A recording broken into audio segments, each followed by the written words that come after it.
ನೀವು ನೋಡ್ತಿದ್ದೀರಾ ಟಿವಿ 46 ಮಲೆನಾಡು ವಾರ್ತೆಗಳು. ನಾನು ಮೇಘನಾ ಲೋಕೇಶ್. ಹಾಸನ ನಗರದ ಎಂಜಿ ರಸ್ತೆ ಬಳಿ ಇರುವ ಗಾಂಧಿ ಭವನದಲ್ಲಿ ರಂಗಸಿರಿ ಹಾಸನ ಸಹಯೋಗದಲ್ಲಿ ಜಿಲ್ಲಾ ಕಾರ್ಯನಿರತ ಪತ್ರಕರ್ತರ ಸಂಘದಿಂದ ಸೋಮವಾರದಂದು ಬೆಳಗ್ಗೆ ಹಮ್ಮಿಕೊಳ್ಳಲಾಗಿದ್ದ ಅಭಿನಂದನಾ ಕಾರ್ಯಕ್ರಮದಲ್ಲಿ ರಾಜ್ಯೋತ್ಸವ ಪ್ರಶಸ್ತಿ ಪುರಸ್ಕೃತರಾದ ಡಾಕ್ಟರ್ ಎಚ್ಆರ್ ಸ್ವಾಮಿ, ಸುವರ್ಣ ಮಹೋತ್ಸವ ಪ್ರಶಸ್ತಿ ಪುರಸ್ಕೃತರಾದ ಎಚ್ಪಿ ಮದನ್ಗೌಡ ಹಾಗೂ ಬಾನು ಮುಸ್ತಾಕ್ ಇವರನ್ನು ಸಂಸದ ಶ್ರೇಯಸ್ ಎಂ ಪಟೇಲ್ ಹಾಗೂ ಇತರರು ಸನ್ಮಾನಿಸಿ ಗೌರವಿಸಿದರು.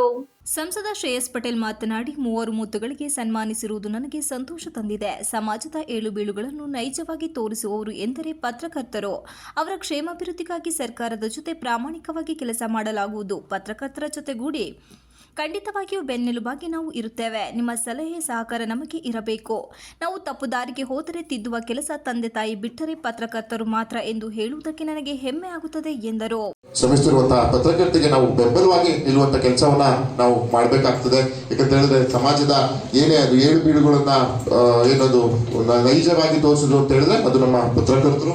ಹಾಗಾಗಿ ಅವ್ರ ಜೊತೆ ನಾವೆಲ್ಲ ನಿಂತಿರಿ. ಖಂಡಿತವಾಗಿಯೂ ಮುಂದಿನ ನಿಮ್ಮ ಕ್ಷೇಮಾಭಿವೃದ್ಧಿಗಾಗಿರ್ಬೋದು ನಮ್ಮ ಸರ್ಕಾರ ಜೊತೆ ಕೈಗೂಡಿ ಪ್ರಾಮಾಣಿಕವಾಗಿ ಮಾಡುವಂತ ಕೆಲಸವನ್ನ ನಾನು ಮಾಡ್ತೀನಿ ಅಂತ ಹೇಳ್ತಾ ನನ್ನ ಕರೆಸಿ ಗೌರವಿಸಿ ಸನ್ಮಾನಿಸಿದಂತಹ ನಮ್ಮ ಎಲ್ಲ ನೆಚ್ಚಿನ ಸಂಘದ ಕಾರ್ಯಕರ್ತರಿಗೂ ನಮಸ್ಕಾರ. ಖಂಡಿತವಾಗಿಯೂ ನಾವಂತೂ ನಿಮ್ ಜೊತೆ ಬೆನ್ನೆಲುಬಾಗಿ ನಾವು ನಿಂತೀವಿ. ನಿಮ್ಮ ಸಲಹೆ ಸಹಕಾರ ಖಂಡಿತವಾಗಿಯೂ ನಮಗೂ ಸಹ ಮುಖ್ಯ. ಯಾಕಂತಂದ್ರೆ ನಾವು ಯಾವ್ದಾದ್ರು ತಪ್ಪುದಾರಿ ಹೋದ್ರೆ ತಿದ್ದುವಂತ ಕೆಲಸವನ್ನ ತಂದೆ ತಾಯಿ ಬಿಟ್ಟು ಯಾರು ಮಾಡ್ತಾರೆ ಅಂತ ಹೇಳಿದ್ರೆ ಅದು ನಮ್ಮ ಪತ್ರಕರ್ತರು ಅಂತ ಹೇಳಿಕ್ಕೆ ನನಗೆ ಹೆಮ್ಮೆಯಿಂದ ಖುಷಿ ಆಗ್ತದೆ ಅಂತ ಹೇಳ್ತಾ ಎರಡು ಮಾತನ್ನ ಮುಗಿಸಿ, ನನಗೂ ಸಹ ಇನ್ನೂ 3 ಕಾರ್ಯಕ್ರಮಗಳಿದೆ. ಹಾಗಾಗಿ ನಾನು ವೇದಿಕೆಯನ್ನು ಬಿಡಬೇಕಾಗ್ತದೆ, ಮಾಡಿ ಅನುವು ಮಾಡಿಕೊಡಿ ಅಂತ ಹೇಳ್ತಾ ಎರಡು ಮಾತನ್ನ ಮುಗಿಸಿದ್ದೀನಿ. ಎಲ್ರಿಗೂ ನಮಸ್ಕಾರ. ರಾಜ್ಯ ಕಾರ್ಯನಿರತ ಪತ್ರಕರ್ತರ ಸಂಘದ ಅಧ್ಯಕ್ಷ ಟಿವಿ ಶಿವಾನಂತಗೌಡರು ಮಾತನಾಡಿ, ಸಾಮಾನ್ಯರಲ್ಲಿ ಸಾಮಾನ್ಯರಾಗಿರುವ ಎಚ್ಪಿ ಮದನ್ಗೌಡರು ಇದುವರೆಗೂ ಒಳಿತಾಗುವ ಕೆಲಸ ಮಾಡಿಕೊಂಡು ಬಂದಿದ್ದಾರೆ. ಅವರ ಪಾತ್ರ ಮಹತ್ವದಾಗಿದೆ. ಸಾಂಸ್ಕೃತಿಕ ವಲಯಕ್ಕೆ ಹೋದರೆ ಅಲ್ಲೂ ಕೂಡ ತಮ್ಮ ಸಂಘಟನೆ ಇರುತ್ತದೆ. ಹಲ್ಮಿಡಿ ಶಾಸನ ಎಂದರೆ ಅನೇಕರಿಗೆ ಗೊತ್ತಿರಲಿಲ್ಲ. ಅದಕ್ಕೊಂದು ಮಹತ್ವ ಕೊಟ್ಟವರು ಮದನ್ಗೌಡರು ಎಂದರು. ಮತ್ತೊಂದು ಸ್ಕೀಮ್ಗಳಿಗೆ ಆನ್ಲೈನ್ನಲ್ಲಿ ಎಂಟ್ರಿ ಮಾಡಬಹುದಲ್ಲ, ಅದೇ ರೀತಿ ಪತ್ರಕರ್ತರದು ಸ್ಕೀಮನ್ನು ಕೊಡಿ ಅಂತೇಳಿ ಕೇಳಿದ್ರು. ಹಾಗಾಗಿ ಆ ಥರ ಒಂದು ಸಾಫ್ಟ್ವೇರ್ ಅನ್ನು ಡೆವಲಪ್ ಮಾಡಿದ್ದಾರೆ. ನಿಮ್ಮ ಮೊಬೈಲ್ನಲ್ಲೇ ನಿಮ್ಮ ಅಪ್ಡೇಟನ್ನು ಹಾಕಿದರೆ ಅದು ಬಸ್ ಪಾಸ್ ಸಿಗುವಂಥ ವ್ಯವಸ್ಥೆಯನ್ನು ಇವತ್ತು ಅನುಗೊಳಿಸಲಾಗಿದೆ. ಹಾಗಾಗಿ ವಾರ್ತಾ ಇಲಾಖೆ ಮೂಲಕ ಅದನ್ನು ಎಲ್ಲವೂ ಸಿದ್ಧ ಆಗಿದೆ. ಶೀಘ್ರದಲ್ಲೇ ನಮ್ಮ ತುಮಕೂರು ಸಮ್ಮೇಳನ ಏನು 18 ಮತ್ತು 19ನೇ ತಾರೀಕು ಜನವರಿ ಅವತ್ತು ನಡೀತಾ ಇದೆ. ಆ ಸಮ್ಮೇಳನಕ್ಕೆ ತಾವೆಲ್ಲರೂ ಬರಬೇಕು. ಕಳೆದ ಸಮ್ಮೇಳನದಲ್ಲಿ ದಾವಣಗೆರೆಯಲ್ಲಿ ನಡೆದಂಥ ರಾಜ್ಯ ಪತ್ರಕರ್ತರ ಸಮ್ಮೇಳನದಲ್ಲಿ ಮುಖ್ಯಮಂತ್ರಿಗಳು ಅನೌನ್ಸ್ ಮಾಡಿದರು, ಈ ಸಮ್ಮೇಳನದಲ್ಲಿ ಆ ಪಾಸನ್ನು ಕೊಡ್ತಾ ಇದ್ದಾರೆ. ಬಹುಶಃ ಅದಕ್ಕಿಂತ ಮುಂಚೆ ಸಾಂಕೇತಿಕವಾಗಿ ಅಲ್ಲಿ ಬೆಂಗಳೂರಿನಲ್ಲಿ ಕೃಷ್ಣಾದಲ್ಲಿ ನಡೆಯುವಂಥ ಕಾರ್ಯಕ್ರಮದಲ್ಲಿ, ಅವರ ಗೃಹ ಕಚೇರಿಯಲ್ಲಿ ನಡೆಯುವ ಕಾರ್ಯಕ್ರಮದಲ್ಲಿ ಸಾಂಕೇತಿಕವಾಗಿ ಕೆಲ ಪತ್ರಕರ್ತರಿಗೆ ಕೊಡಬೇಕು ಅಂತ ತೀರ್ಮಾನ ಆಗಿದೆ. ಹಾಗಾಗಿ ಶೀಘ್ರವೇ ಆ ಕೆಲಸ ಆಗುತ್ತೆ ಅಂತ ಹೇಳ್ತಾ ಇವತ್ತು ಈ ಕಾರ್ಯಕ್ರಮದಲ್ಲಿ ಬಂದಿರುವಂಥ ಎಲ್ಲ ಸನ್ಮಿತ್ರರನ್ನ, ತಾಲೂಕುಗಳಿಂದ ಬಂದಿರುವಂಥ ಎಲ್ಲ ಪತ್ರಕರ್ತರನ್ನ ವಿಶೇಷವಾಗಿ ನಾನು ಅಭಿನಂದಿಸ್ತೇನೆ. ಹಾಗೆ ವೇದಿಕೆಯಲ್ಲಿರುವಂಥ ಎಲ್ಲರನ್ನ ಮತ್ತೊಮ್ಮೆ ನಾನು ಈ ಸಂದರ್ಭದಲ್ಲಿ ನಿಮ್ಮೆಲ್ಲರ ಪರವಾಗಿ ಅಭಿನಂದಿಸಿ, ವಿಶೇಷವಾಗಿ ಲೀಲಾವತಿ ಮೇಡಮ್ ಅವರು ಇಲ್ಲೇ ಇದ್ದಾರೆ. ರಾಜ್ಯಸಭಾ ಮಾಜಿ ಸದಸ್ಯ ಹನುಮಂತಯ್ಯ ಮಾತನಾಡಿ, ಕೆಲ ಜನರಲ್ಲಿ ಸಾಹಿತ್ಯ ಎಂದರೆ ಕೆಲ ಸಮುದಾಯದವರ ಸೊತ್ತು ಆಗಿತ್ತು. ಉಳಿದವರು ಓದುವುದಕ್ಕೆ ಮಾತ್ರ, ಬರೆಯುವುದಕ್ಕೆ ಸಾಧ್ಯವಿಲ್ಲ ಎನ್ನುವ ಕಾಲ ಹಿಂದೆ ಇತ್ತು. ಆ ನಂತರದಲ್ಲಿ 70ರ ದಶಕದಲ್ಲಿ ಕರ್ನಾಟಕದಲ್ಲಿ ಒಂದು ಹೊಸ ರೀತಿಯ ಚಿಂತನೆ ಆರಂಭವಾಯಿತು. ಮೊದಲ ಬಾರಿಗೆ ಯಾರ ಧ್ವನಿಯನ್ನು ಹತ್ತಿಕ್ಕಲಾಗಿತ್ತೋ ಈ ಸಮಾಜ, ಅಸ್ಪೃಶ್ಯತೆ ಸಮಾಜವನ್ನು ಮೊದಲ ಬಾರಿಗೆ ಮಾತನಾಡಲು ಆರಂಭ ಮಾಡಲಾಯಿತು. ರಾಜ್ಯ ಪ್ರಶಸ್ತಿ ಪಡೆದಿರುವ ಎಚ್ಪಿ ಮದನ್ಗೌಡ ಅವರು ಪತ್ರಕರ್ತರಾಗಿ ಸಹಕಾರ ಚಳುವಳಿಗಳಲ್ಲಿ ತೊಡಗಿಸಿಕೊಂಡವರು. ಸಾಹಿತ್ಯದ ಸೇವೆಯನ್ನು ಮಾಡುವ ಈ ಔದಾರ್ಯತೆ ಎಲ್ಲರಿಗೂ ಇರುವುದಿಲ್ಲ. ಮದನ್ಗೌಡ ಅವರು ಅಪರೂಪದ ಔದಾರ್ಯವನ್ನಿಟ್ಟುಕೊಂಡಂತ ಬಹಳ ದೊಡ್ಡ ವ್ಯಕ್ತಿತ್ವದವರು ಎಂದರು. ನನಗೆ ಖುಷಿ ಆದದ್ದು, ತೀರಾ ಅಣ್ಣನ್ ಮುದುಕಾದ ಪ್ರಶಸ್ತಿ ಕೊಟ್ಟರು ಪ್ರಯೋಜನ ಬರಲ್ಲ. ಅದು ಅಯ್ಯೋ ಈ ಬಂದದ್ ಬಿಡಪ್ಪ, ಇವತ್ತು ನಾಳೆನ ಓದ್ತೀನಿ ಅಂತಿರ್ತಾರೆ. ಸ್ವಲ್ಪ ವಯಸ್ಸಿದ್ದಾಗ ಬಂದ್ರೆ ಸ್ವಲ್ಪ ಆದ್ರೂ ಖುಷಿ ಪಡ್ತಾರೆ. ಬಂದುಡ್ಡಲ್ಲಿ ಒಂದು 4 ಜನಕ್ಕೆ ಊಟ ಹಾಕ್ಸಿ ಅವನು ಉಂಡು ಸಂತೋಷ ಪಡ್ತಾನೆ, 4 ಜನಕ್ಕೆ ಸಹಾಯ ಮಾಡ್ತಾನೆ.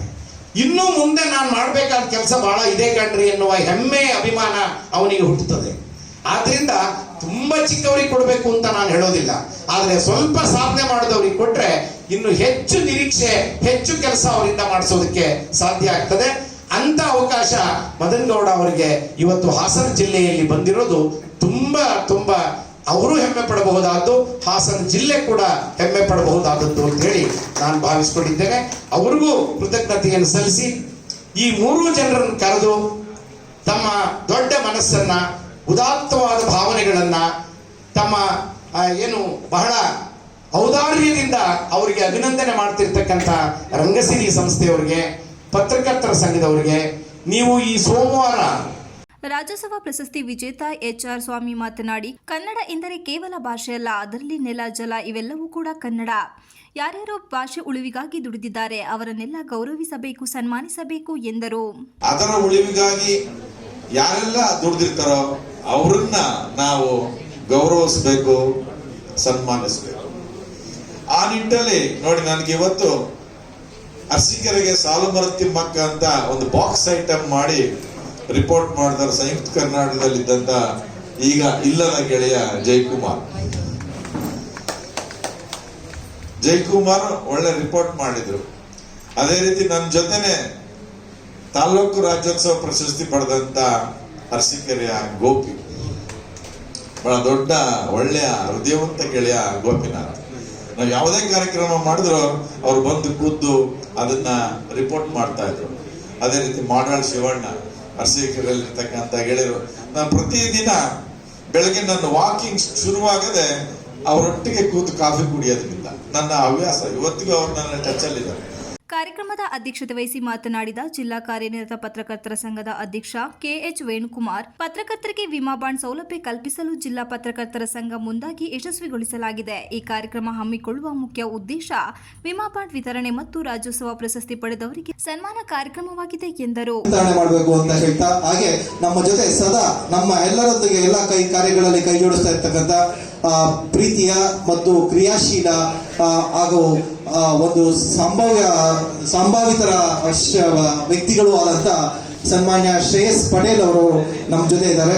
ಇದೀಗ ಮುಂದೆ ಅವರು ಮಾತನಾಡಲಿದ್ದಾರೆ. ಹಾಗಾಗಿ ಎಲ್ಲರೂ ಕೂತ್ಕೋಬೇಕಾಗಿ ಪ್ರಾರ್ಥನೆ. ಜೊತೆಗೆ ಈ ಬಾಂಡ್ ಬಗ್ಗೆ ಒಂದೇ ನಿಮಿಷದಲ್ಲಿ ಮಾತನಾಡ್ತಾರೆ. ಹೇಳೋದಾದ್ರೆ, ಪತ್ರಕರ್ತರಿಗೆ ಒಂದು ಬಾಂಡ್ ಸೌಲಭ್ಯ ಕಲ್ಪಿಸಬೇಕು ಅನ್ನೋದಂತ ಒಂದು ಟಿ ಶಶಿಧರ್ ಅವರ ಈ ಕೋರಿಕೆಯ ಅನುಗುಣವಾಗಿ ಇವತ್ತು 300ಕ್ಕೂ ಹೆಚ್ಚು ಜನ ಪತ್ರಕರ್ತರಿಗೆ ಈ ವಿಮೆ ಸೌಲಭ್ಯದ ವ್ಯವಸ್ಥೆಯನ್ನ ನಾವು ಮಾಡಲಾಯಿತು. ವಿಮೆ ಸೌಲಭ್ಯದ ಮೊತ್ತ ಕಡಿಮೆ ಅಂತ ತಮಗೆ ಅನ್ನಿಸ್ಬೋದು. 1,000 ರೂಪಾಯಿ ದುಡ್ಡು ಹಾಕಿದ್ದಾರೆ ಸಂಘದವರು, ಅದರಿಂದ ಏನು ಮಹಾ ಸಾಧನೆ ಅಂತ. 1,000 ರೂಪಾಯಿ ಹಣ ಪ್ರತಿಯೊಬ್ಬರಿಗೂ ಸೇರಿ 3,60,000 ರೂಪಾಯಿ ದುಡ್ಡು ಆಗಿದೆ. ಅದನ್ನ ಸಂಘದ ಯಾವುದೇ ಸಂಪನ್ಮೂಲ ಇಲ್ಲದ ನಡುವೆನು, ಹೊರಭಾಗದ ಯಾವುದೇ ಸಂಪನ್ಮೂಲ ಕ್ರೋಢೀಕರಣದ ನಡುವೆನು ಸಂಘ ಅದನ್ನ ಇದು ಮಾಡಿದೆ. ಅದಕ್ಕೆ ಕೆಲವರ ವ್ಯಕ್ತಿಗಳ ಸಹಕಾರವನ್ನ ಪಡೆದು ಆ ಕಾರ್ಯವನ್ನ ಯಶಸ್ವಿಗೊಳಿಸಿದ್ವಿ. ಇದಕ್ಕೆಲ್ಲ ಪ್ರಮುಖ ಕಾರಣ BC ಶಶಿಧರ್ ಅವರಿಗೆ ಸಲ್ಲಬೇಕು. ಹಾಗಾಗಿ ಈ ವೇದಿಕೆಯಲ್ಲಿ ನಮ್ಮ ಪ್ರಧಾನ ಕಾರ್ಯದರ್ಶಿ ಕ್ರಿಯಾಶೀಲರು ಒಂಥರ ಆದಂತಹ BC ಶಶಿಧರ್ ಅವರಿಗೆ ನಮ್ಮ ಜಿಲ್ಲಾ ಸಂಘದ ವತಿಯಿಂದ ಒಂದು ಸಣ್ಣ ಕಾರ್ಯಕ್ರಮದ ಅಧ್ಯಕ್ಷತೆಯನ್ನು ಜಿಲ್ಲಾ ಕಾರ್ಯನಿರತ ಪತ್ರಕರ್ತರ ಸಂಘದ ಅಧ್ಯಕ್ಷ KH ವೇಣುಕುಮಾರ್ ವಹಿಸಿದ್ದರು. ಇದೇ ವೇಳೆ ಪತ್ರಕರ್ತರ ವಿಮಾ ಬಾಂಡ್ ವಿತರಣೆ ಮಾಡಲಾಯಿತು. ಈ ಸಂದರ್ಭದಲ್ಲಿ ರಂಗಸಿರಿ ಕಾರ್ಯದರ್ಶಿ P ಷಡ್ರಾಕ್, ಕೇಶವರೆಡ್ಡಿ ಹಂದ್ರಾಳ್, ರಾಜ್ಯ ಕಾರ್ಯಕಾರಿ ವಿಶೇಷ ಆಹ್ವಾನಿತರಾದ ರವೀನಾ ಕುಲಗೂಡು, ಜಿಲ್ಲಾ ಕಾರ್ಯನಿರತ ಪತ್ರಕರ್ತರ ಸಂಘದ ಉಪಾಧ್ಯಕ್ಷ HD Mohan, KM Harish, DG Mohan Kumar, ಪ್ರಧಾನ ಕಾರ್ಯದರ್ಶಿ BC ಶಶಿಧರ್ ಇತರರು ಉಪಸ್ಥಿತರಿದ್ದರು. Srinivas, TV46 Malenadu news, Hassan.